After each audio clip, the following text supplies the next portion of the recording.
अथ श्री राम रक्षा स्तोत्र विनियोगः। अस्य श्री राम रक्षा स्तोत्र मंत्रस्य बुध कौशिक ऋषिः श्री सीतारामचंद्रो देवता अनुष्टुप् छन्दः सीता शक्तिः श्रीमान् हनुमान कीलकम् श्री रामचंद्र प्रीत्यर्थे राम रक्षा स्तोत्र जपे पाठे विनियोगः। ध्यान ध्यायेदाजानुबाहुं धृतशरधनुषं पद्मपद्मासनस्थं पीतं वासो वसानं नवकमलदलस्पर्धिनेत्रं प्रसन्नं वामाङ्कारूढसेता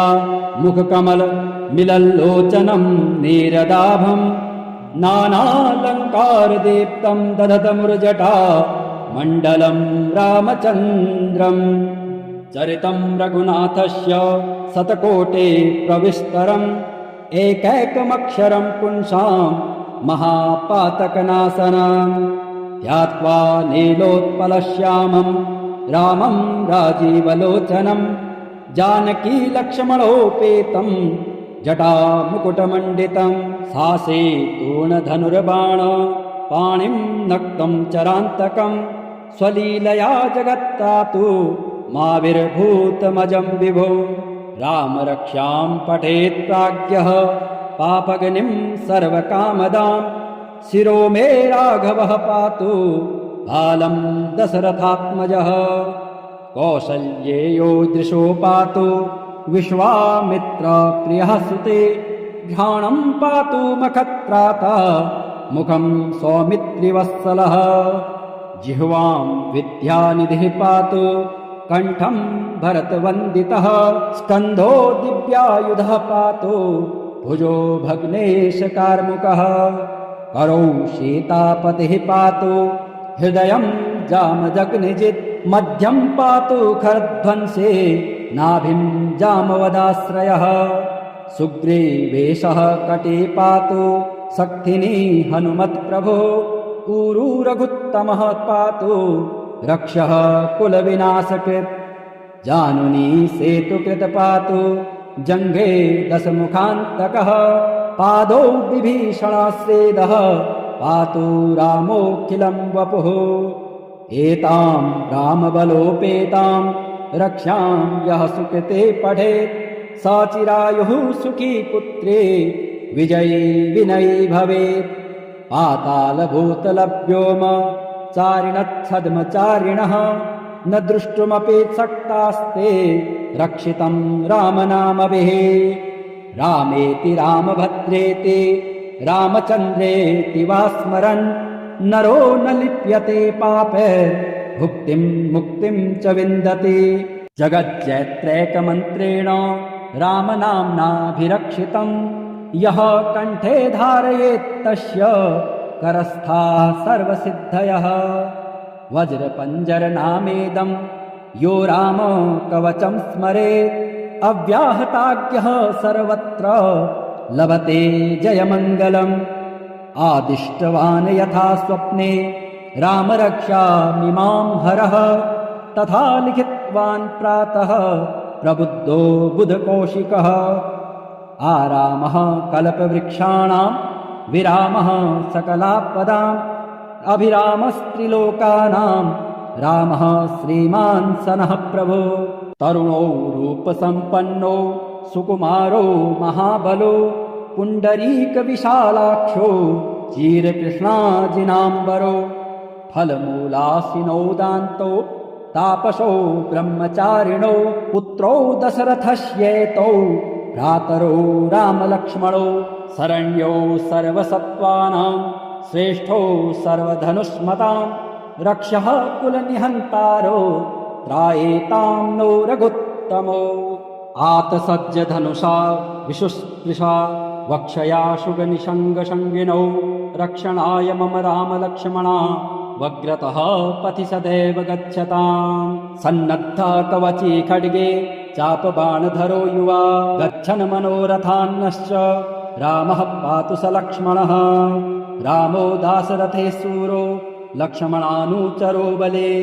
काकुत्स्थः पुरुषः पूर्णः कौसल्येयो रघुत्तमः वेदान्तवेद्यो यज्ञेशः पुराणपुरुषोत्तमः जानकीवल्लभः श्रीमान् प्रमेयः पराक्रमः इत्येतानि जपन्नित्यं मद्भक्तः श्रद्धयान्वितः अश्वमेधाधिकं पुण्यं सम्प्राप्नोति न संशयः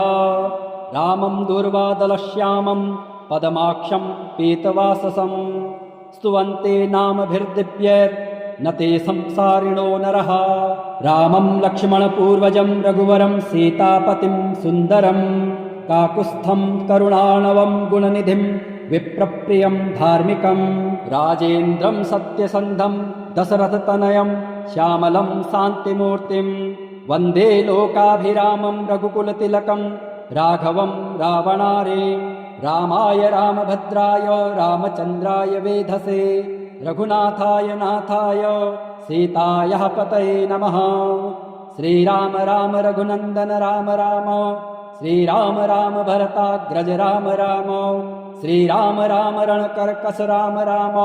श्रीराम राम शरणं भव राम राम श्रीरामचन्द्र चरणौ मनसा स्मरामि श्रीरामचन्द्र चरणौ वचसा गृणामि श्रीरामचन्द्र चरणौ शिरसा नमामि श्रीरामचन्द्र चरणौ शरणं प्रपद्ये माता रामो मत्पिता रामचन्द्रः स्वामी रामो मत्सखा रामचन्द्रः सर्वस्वं मे रामचन्द्रो दयालुर्नान्यं जाने नैव जाने न जाने दक्षिणे लक्ष्मणो यस्य वामे च जनकात्मजा पुरतो मारुतिर्यस्य तं वन्दे रघुनन्दनम् लोकाभिरामं रणरङ्गधीरं राजीवनेत्रं रघुवंशनाथं कारुण्यरूपं करुणाकरं तं श्रीरामचन्द्रं शरणं प्रपद्ये मनोजवं मारुततुल्यवेगं जितेन्द्रियं बुद्धिमतां वरिष्ठं वातात्मजं वानरयूथमुख्यं श्रीरामदूतं शरणं प्रपद्ये कूजन्तं राम रामेति मधुरं मधुराक्षरम् आरुह्य कविताशाखां वन्दे वाल्मीकिकोकिलम् आपदामपहर्तारं दातारं सर्वसम्पदां लोकाभिरामं श्रीरामं भूयो भूयो नमाम्यहम् हर्जनं भवबीजानां मर्जनं सुखसम्पदां तर्जनं यमदूतानां राम रामेति गर्जनम् रामो राजमणिः सदा विजयते रामं रमेशं भजे रामेणाविहता निशाचरचमो रामाय तस्मै नमः रामान्नास्ति परायणं परतरं रामस्य दासोऽस्म्यहं रामे चित्तलयः सदा भवतु मे ओ राम मामुद्धर राम रामेति रामेति रमे रामे मनोरमे सहस्रनाम तत्तुल्यं राम नाम वरानने चरितं रघुनाथस्य शतकोटे प्रविस्तरम् एकैकमक्षरं पुंसां महापातकनाशनं ध्यात्वा नीलोत्पलश्यामं रामं राजीवलोचनं जानकी लक्ष्मणोपेतं जटामुकुटमण्डितं सासे तूर्णधनुर्बाण पाणिं नक्तं चरान्तकं स्वलीलया जगत्तातु माविर्भूतमजं विभो राम रक्षां पठेत् प्राज्ञः पापगनिं सर्वकामदां शिरो मे राघवः पातु बालं दशरथात्मजः कौसल्येयो दृशो पातु विश्वामित्रप्रियः सुते घ्राणं पातु मखत्राता मुखं सौमित्रिवत्सलः जिह्वां विद्यानिधिः पातु कण्ठं भरतवन्दितः स्कन्धो दिव्यायुधः पातु भुजो भग्नेशकार्मुकः करौ शेतापतिः पातु हृदयं जामजग्निजित् मध्यं पातु खरध्वंसे नाभिं जामवदाश्रयः सुग्रीवेशः कटे पातु शक्तिनी हनुमत्प्रभो ऊरू रघुत्तमः पातु रक्षः कुलविनाशकृत् जानुनी सेतुकृत पातु जङ्घे दशमुखान्तकः पादौ विभीषणस्येदः पातु रामोऽखिलं वपुः एतां रामबलोपेतां रक्षां यः सुकृते पठेत् स चिरायुः सुखी पुत्रे विजयी विनयी भवेत् पातालभूतलव्योम चारिणच्छद्मचारिणः न द्रष्टुमपेक्षक्तास्ते रक्षितं रामनामभिः रामेति रामभद्रेति रामचन्द्रेति वा स्मरन् नरो न लिप्यते पापैर्भुक्तिं मुक्तिं च विन्दति जगज्जैत्रैकमन्त्रेण रामनाम्नाभिरक्षितं यः कण्ठे धारयेत् तस्य करस्थाः सर्वसिद्धयः वज्रपञ्जरनामेदं यो राम कवचं स्मरेत् अव्याहताज्ञः सर्वत्र लभते जयमङ्गलम् आदिष्टवान् यथा स्वप्ने रामरक्षामिमां हरः तथा लिखितवान् प्रातः प्रबुद्धो बुधकौशिकः आरामः कल्पवृक्षाणां विरामः सकलापदाम् अभिरामस्त्रिलोकानां रामः श्रीमान् सनः प्रभो तरुणो रूपसम्पन्नो सुकुमारो महाबलो पुण्डरीकविशालाक्षो चीरकृष्णाजिनाम्बरो फलमूलाशिनो दान्तो तापसो ब्रह्मचारिणो पुत्रौ दशरथस्येतौ भ्रातरो रामलक्ष्मणो शरण्यो सर्वसत्त्वानां श्रेष्ठो सर्वधनुष्मतां रक्षः कुलनिहन्तारो त्रायेतां नो रघुत्तमो आतसज्जधनुषा विशुस्पृशा वक्षया शुगनिषङ्गशङ्गिनौ रक्षणाय मम रामलक्ष्मणा वग्रतः पथि सदैव गच्छताम् सन्नद्धा कवची खड्गे चापबाणधरो युवा गच्छन् मनोरथान्नश्च रामः पातु स लक्ष्मणः रामो दाशरथे सूरो लक्ष्मणानुचरो बले काकुत्स्थः पुरुषः पूर्णः कौसल्येयो रघुत्तमः वेदान्तवेद्यो यज्ञेशः पुराण पुरुषोत्तमः जानकीवल्लभः श्रीमान् प्रमेय पराक्रमः इत्येतानि जपन्नित्यं मद्भक्तः श्रद्धयान्वितः अश्वमेधाधिकं पुण्यं सम्प्राप्नोति न संशयः रामं दुर्वादलश्यामं पदमाक्षं पीतवाससं स्तुवन्ते नामभिर्दिव्यैर् न ते संसारिणो नरः रामं लक्ष्मणपूर्वजं रघुवरं सीतापतिं सुन्दरं काकुत्स्थं करुणाणवं गुणनिधिं विप्रप्रियं धार्मिकं राजेन्द्रं सत्यसन्धं दशरथतनयं श्यामलं शान्तिमूर्तिं वन्दे लोकाभिरामं रघुकुलतिलकं राघवं रावणारे रामाय रामभद्राय रामचन्द्राय वेधसे रघुनाथाय नाथाय सीतायाः पतये नमः श्रीराम राम रघुनन्दन राम राम श्रीराम राम भरताग्रज राम राम श्रीराम राम रणकर्कश राम राम श्रीराम राम शरणं भव राम राम श्रीरामचन्द्रचरणौ मनसा स्मरामि श्रीरामचन्द्रचरणौ वचसा गृणामि श्रीरामचन्द्रचरणौ शिरसा नमामि श्रीरामचन्द्रचरणौ शरणं प्रपद्ये माता रामो मत्पिता रामचन्द्रः स्वामी रामो मत्सखा रामचन्द्रः सर्वस्वं मे रामचन्द्रो दयालुर्नान्यं जाने नैव जाने न जाने दक्षिणे लक्ष्मणो यस्य वामे च जनकात्मजा पुरतो मारुतिर्यस्य तं वन्दे रघुनन्दना लोकाभिरामं रणरङ्गधीरं राजीवनेत्रं रघुवंशनाथं कारुण्यरूपं करुणाकरं तं श्रीरामचन्द्रं शरणं प्रपद्ये मनोजवं मारुततुल्यवेगं जितेन्द्रियं बुद्धिमतां वरिष्ठं वातात्मजं वानरयूथमुख्यं श्रीरामदूतं शरणं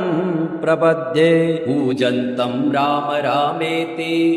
मधुरं मधुराक्षरम् आरुह्य कविताशाखां वन्दे वाल्मीकिकोकिलम् आपदामपहर्तारं दातारं सर्वसम्पदां लोकाभिरामं श्रीरामं भूयो भूयो नमाम्यहं हर्जनं भवबीजानां मर्जनं सुखसम्पदां तर्जनं यमदूतानां राम रामेति गर्जन रामो राजमणिः सदा विजयते रामं रमेशं भजे रामेणाविहता निशाचरचमो रामाय तस्मै नमः रामान्नास्ति परायणं परतरं रामस्य दासोऽस्म्यहं रामे चित्तलयः सदा भवतु मे ओ राम मामुद्धर राम रामेति रामेति रमे रामे मनोरमे सहस्रनाम तत्तुल्यं रामनाम वरानने चरितं रघुनाथस्य शतकोटे प्रविस्तरम् एकैकमक्षरं पुंसां महापातकनाशनं ध्यात्वा नीलोत्पलश्यामं रामं राजीवलोचनं जानकी लक्ष्मणोपेतं जटामुकुटमण्डितं सासे तूर्णधनुर्बाण पाणिं नक्तं चरान्तकं स्वलीलया जगत्तातु माविर्भूतमजं विभो रामरक्षां पठेत् प्राज्ञः पापगनिं सर्वकामदां शिरो मे राघवः पातु बालं दशरथात्मजः कौसल्येयो दृशो पातु विश्वामित्रप्रियः सुते घ्राणं पातु मखत्राता मुखं सौमित्रिवत्सलः जिह्वां विद्यानिधिः पातु कण्ठं भरतवन्दितः स्कन्धो दिव्यायुधः पातु भुजो भग्नेशकार्मुकः करौ सीतापतिः पातु हृदयं जामदग्निजित् मध्यं पातु खरध्वंसे नाभिं जामवदाश्रयः सुग्रीवेशः कटे पातु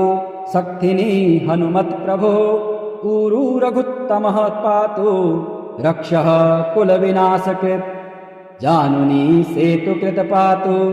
जङ्घे दशमुखान्तकः पादौ विभीषणस्येदः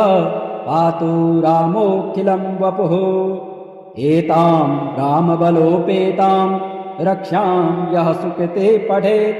स चिरायुः सुखी पुत्रे विजयी विनयी भवेत् पातालभूतलव्योम चारिणच्छद्मचारिणः न द्रष्टुमपेक्षक्तास्ते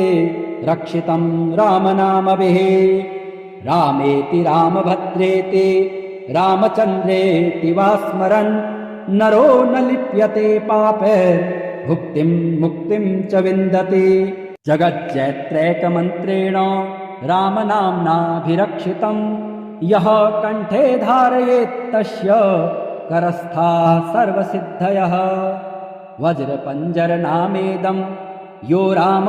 कवचं स्मरेत् अव्याहताज्ञः सर्वत्र लभते जयमङ्गलम् आदिष्टवान् यथा स्वप्ने रामरक्षामिमां हरः तथा लिखितवान् प्रातः प्रबुद्धो बुधकौशिकः आरामः कल्पवृक्षाणां विरामः सकलापदाम् अभिरामस्त्रिलोकानां रामः श्रीमान् सनः प्रभो तरुणो रूपसम्पन्नो सुकुमारो महाबलो पुण्डरीकविशालाक्षो चीरकृष्णाजिनाम्बरो फलमूलाशिनो दान्तो तापसो ब्रह्मचारिणो पुत्रौ दशरथस्येतौ भ्रातरो रामलक्ष्मणौ शरण्यो सर्वसत्त्वानां श्रेष्ठो सर्वधनुष्मतां रक्षः कुलनिहन्तारो त्रायेतां नो रघुत्तमो आतसज्ज धनुषा विशुस्पृशा वक्षया शुगनिषङ्गशङ्गिनौ रक्षणाय मम रामलक्ष्मणा वग्रतः पथि सदैव गच्छताम् सन्नद्धा कवची खड्गे चापबाणधरो युवा गच्छन् मनोरथान्नश्च रामः पातु स लक्ष्मणः रामो दाशरथे शूरो लक्ष्मणानुचरो बले काकुत्स्थः पुरुषः पूर्णः कौसल्येयो रघुत्तमः वेदान्तवेद्यो यज्ञेशः पुराणपुरुषोत्तमः जानकीवल्लभः श्रीमान् प्रमेय पराक्रमः इत्येतानि जपन्नित्यं मद्भक्तः श्रद्धयान्वितः अश्वमेधाधिकं पुण्यं सम्प्राप्नोति न संशयः रामं दूर्वादलश्यामं पदमाक्षं पीतवाससं स्तुवन्ते नामभिर्दिव्यैर् न ते संसारिणो नरः रामं लक्ष्मणपूर्वजं रघुवरं सीतापतिं सुन्दरं काकुत्स्थं करुणाणवं गुणनिधिं विप्रप्रियं धार्मिकं राजेन्द्रं सत्यसन्धं दशरथतनयं श्यामलं शान्तिमूर्तिं वन्दे लोकाभिरामं रघुकुलतिलकं राघवं रावणारें रामाय रामभद्राय रामचन्द्राय वेधसे रघुनाथाय नाथाय सीतायाः पतये नमः श्रीराम राम रघुनन्दन राम राम श्रीराम राम भरताग्रज राम राम श्रीराम राम रणकर्कश राम राम श्रीराम राम शरणं भव राम राम श्रीरामचन्द्र चरणौ मनसा स्मरामि श्रीरामचन्द्र चरणौ वचसा गृह्णामि श्रीरामचन्द्र चरणौ शिरसा नमामि श्रीरामचन्द्र चरणौ शरणं प्रपद्ये माता रामो मत्पिता रामचन्द्रः स्वामी रामो मत्सखा रामचन्द्रः सर्वस्वं मे रामचन्द्रो दयालुर्नान्यं जाने नैव जाने न जाने दक्षिणे लक्ष्मणो यस्य वामे च जनकात्मजा पुरतो मारुतिर्यस्य तं वन्दे रघुनन्दनम् लोकाभिरामं रणरङ्गधीरं राजीवनेत्रं रघुवंशनाथं कारुण्यरूपं करुणाकरं तं श्रीरामचन्द्रं शरणं प्रपद्ये मनोजवं मारुततुल्यवेगं जितेन्द्रियं बुद्धिमतां वरिष्ठं वातात्मजं वानरयूथमुख्यं श्रीरामदूतं शरणं प्रपद्ये कूजन्तं राम रामेति मधुरं मधुराक्षरम् आरुह्य कविताशाखां वन्दे वाल्मीकिकोकिलम् आपदामपहर्तारं दातारं सर्वसम्पदां लोकाभिरामं श्रीरामं भूयो भूयो नमाम्यहम् हर्जनं भवबीजानामर्जनं सुखसम्पदां तर्जनं यमदूतानां राम रामेति गर्जन रामो राजमणिः सदा विजयते रामं रमेशं भजे रामेणाविहता निशाचरचमो रामाय तस्मै नमः रामान्नास्ति परायणं परतरं रामस्य दासोऽस्म्यहं रामे चित्तलयः सदा भवतु मे ओ राम मामुद्धर राम रामेति रामेति रमे रामे मनोरमे सहस्रनाम तत्तुल्यं राम नाम वरानने चरितं रघुनाथस्य शतकोटे प्रविस्तरम् एकैकमक्षरं पुंसां महापातकनाशनं ध्यात्वा नीलोत्पलश्यामं रामं राजीवलोचनं जानकी लक्ष्मणोपेतं जटामुकुटमण्डितं सासे तूणधनुर्बाण पाणिं नक्तं चरान्तकं स्वलीलया जगत्तातु माविर्भूतमजं विभो रामरक्षां पठेत् प्राज्ञः पापगनिं सर्वकामदां शिरो मे राघवः पातु बालं दशरथात्मजः कौसल्येयो दृशो पातु विश्वामित्रप्रियः सुते घ्राणं पातु मखत्राता मुखं सौमित्रिवत्सलः जिह्वां विद्यानिधिः पातु कण्ठं भरतवन्दितः स्कन्धो दिव्यायुधः पातु भुजो भग्नेशकार्मुकः करौ सीतापतिः पातु हृदयं जामदग्निजित् मध्यं पातु खरध्वंसे नाभिं जामवदाश्रयः सुग्रीवेशः कटे पातु शक्तिनी हनुमत्प्रभो ऊरू रघुत्तमः पातु रक्षः कुलविनाशकृत् जानुनी सेतुकृत पातु जङ्घे दशमुखान्तकः पादौ विभीषणस्वेदः पातु रामोऽखिलं वपुः एतां रामबलोपेतां रक्षां यः सुकृते पठेत् स चिरायुः सुखी पुत्रे विजयी विनयी भवेत् पातालभूतलव्योम चारिणच्छद्मचारिणः न दृष्टुमपेक्षक्तास्ते रक्षितं रामनामभिः रामेति रामभद्रेति रामचन्द्रेति वा स्मरन् नरो न लिप्यते पापैर्भुक्तिं मुक्तिं च विन्दति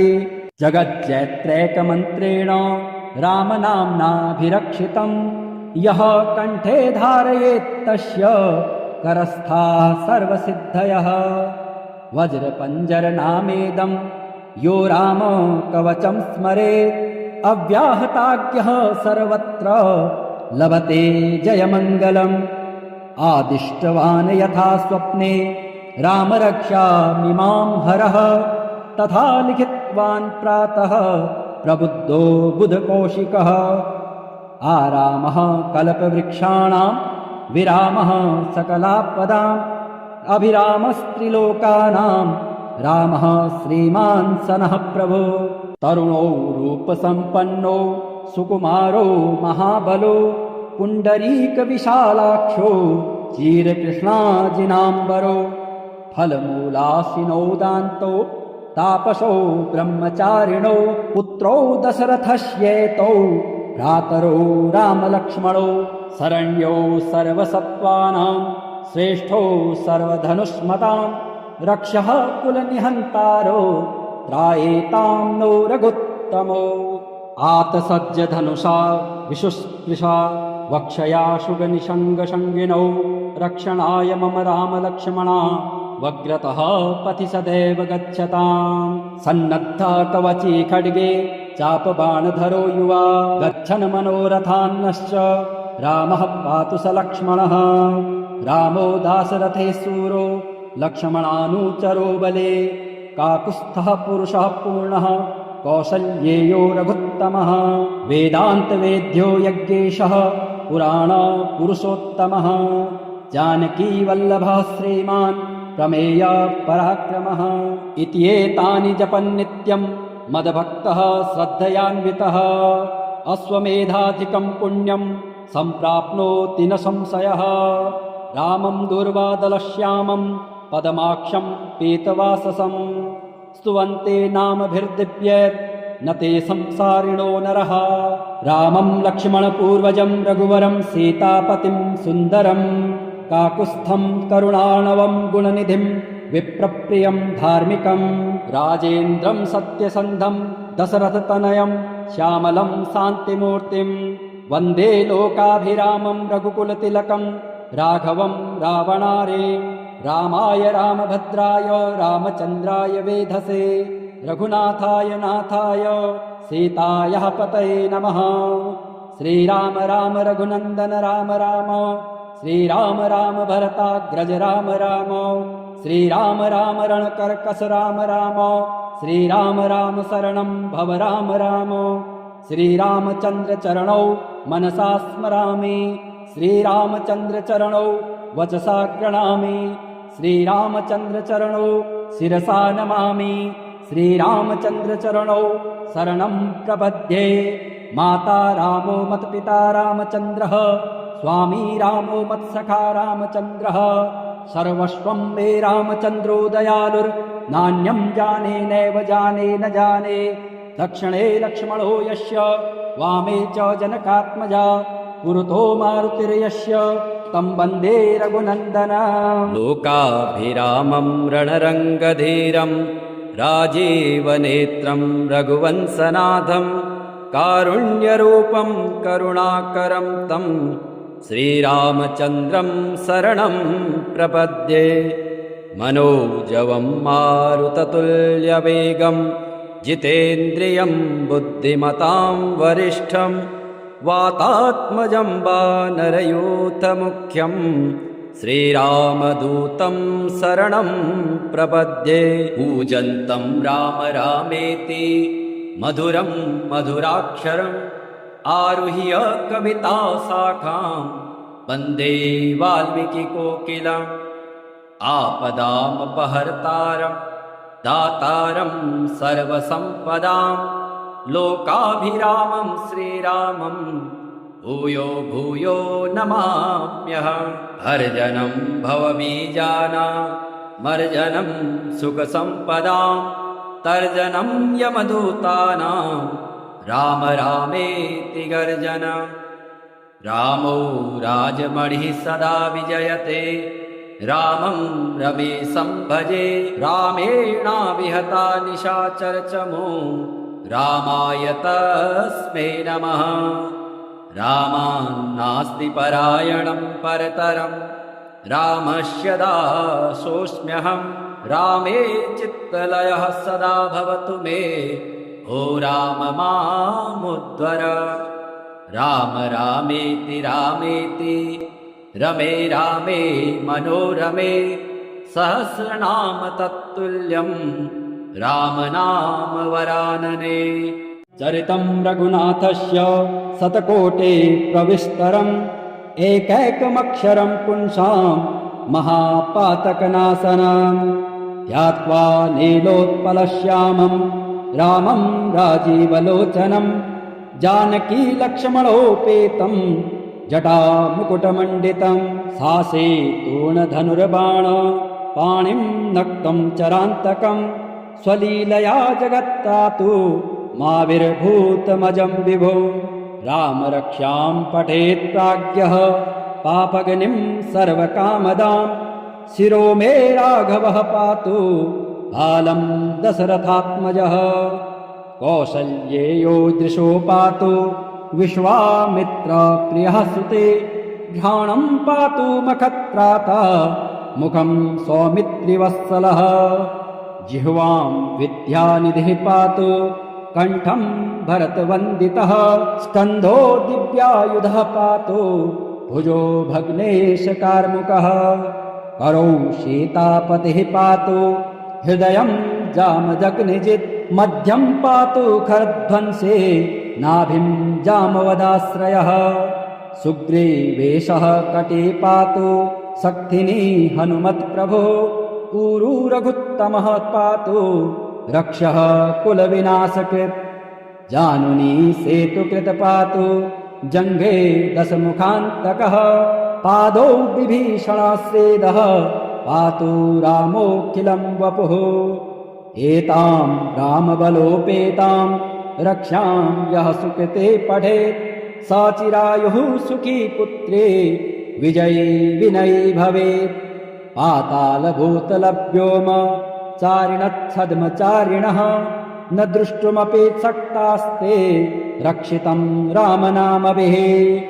रामेति रामभद्रेति रामचन्द्रेति वा स्मरन् नरो न लिप्यते पापैर्भुक्तिं मुक्तिं च विन्दति जगज्जैत्रैकमन्त्रेण रामनाम्नाभिरक्षितं यः कण्ठे धारयेत् तस्य करस्थाः सर्वसिद्धयः वज्रपञ्जरनामेदं यो राम कवचं स्मरेत् अव्याहताज्ञः सर्वत्र लभते जयमङ्गलम् आदिष्टवान् यथा स्वप्ने रामरक्षामिमां हरः तथा लिखितवान् प्रातः प्रबुद्धो बुधकौशिकः आरामः कल्पवृक्षाणां विरामः सकलापदाम् अभिरामस्त्रिलोकानां रामः श्रीमान् सनः प्रभो तरुणो रूपसम्पन्नो सुकुमारो महाबलो पुण्डरीकविशालाक्षो चीरकृष्णाजिनाम्बरो फलमूलासिनो दान्तो तापसो ब्रह्मचारिणो पुत्रो दशरथस्येतौ भ्रातरो रामलक्ष्मणो शरण्यो सर्वसत्त्वानां श्रेष्ठो सर्वधनुष्मतां रक्षः कुलनिहन्तारो त्रायेतां नो रघुत्तमो आतसज्जधनुषा विशुस्पृशा वक्षया शुगनिषङ्गशङ्गिनौ रक्षणाय मम रामलक्ष्मणा वग्रतः पथि सदैव गच्छताम् सन्नद्धा कवची खड्गे चापबाणधरो युवा गच्छन् मनोरथान्नश्च रामः पातु स लक्ष्मणः रामो दाशरथे शूरो लक्ष्मणानुचरो बले काकुत्स्थः पुरुषः पूर्णः कौसल्येयो रघुत्तमः वेदान्तवेद्यो यज्ञेशः पुराण पुरुषोत्तमः जानकीवल्लभः श्रीमान् प्रमेय पराक्रमः इत्येतानि जपन् नित्यं मद्भक्तः श्रद्धयान्वितः अश्वमेधाधिकं पुण्यं सम्प्राप्नोति न संशयः रामं दुर्वादलश्यामं पदमाक्षं पीतवाससं स्तुवन्ते नामभिर्दिव्यैर् न ते संसारिणो नरः रामं लक्ष्मणपूर्वजं रघुवरं सीतापतिं सुन्दरं काकुत्स्थं करुणाणवं गुणनिधिं विप्रप्रियं धार्मिकं राजेन्द्रं सत्यसन्धं दशरथतनयं श्यामलं शान्तिमूर्तिं वन्दे लोकाभिरामं रघुकुलतिलकं राघवं रावणारे रामाय रामभद्राय रामचन्द्राय वेधसे रघुनाथाय नाथाय सीतायाः पतये नमः श्रीराम राम रघुनन्दन राम राम श्रीराम राम भरताग्रज राम राम श्रीराम राम रणकर्कश राम राम श्रीराम राम शरणं भव राम राम श्रीरामचन्द्रचरणौ मनसा स्मरामि श्रीरामचन्द्रचरणौ वचसा गृणामि श्रीरामचन्द्रचरणौ शिरसा नमामि श्रीरामचन्द्रचरणौ शरणं प्रपद्ये माता रामो मत्पिता रामचन्द्रः स्वामी रामो मत्सखा रामचन्द्रः सर्वस्वं मे रामचन्द्रो दयालुर्नान्यं जाने नैव जाने न जाने दक्षिणे लक्ष्मणो यस्य वामे च जनकात्मजा पुरतो मारुतिर्यस्य तं वन्दे रघुनन्दना लोकाभिरामं रणरङ्गधीरं राजीवनेत्रं रघुवंशनाथं कारुण्यरूपं करुणाकरं तं श्रीरामचन्द्रं शरणं प्रपद्ये मनोजवं मारुततुल्यवेगं जितेन्द्रियं बुद्धिमतां वरिष्ठं वातात्मजं वानरयूथमुख्यं श्रीरामदूतं शरणं प्रपद्ये कूजन्तं राम रामेति मधुरं मधुराक्षरम् आरुह्य कविताशाखां वन्दे वाल्मीकिकोकिलम् आपदामपहर्तारं दातारं सर्वसम्पदां लोकाभिरामं श्रीरामं भूयो भूयो नमाम्यहं हर्जनं भवबीजानां मर्जनं सुखसम्पदां तर्जनं यमदूतानां राम रामेति गर्जन रामो राजमणिः सदा विजयते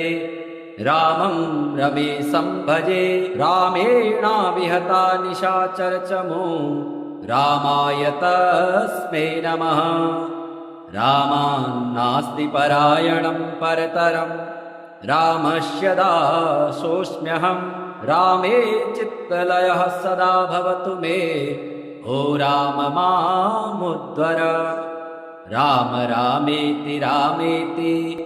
रमे रामे मनोरमे सहस्रनाम तत्तुल्यं राम नाम वरानने।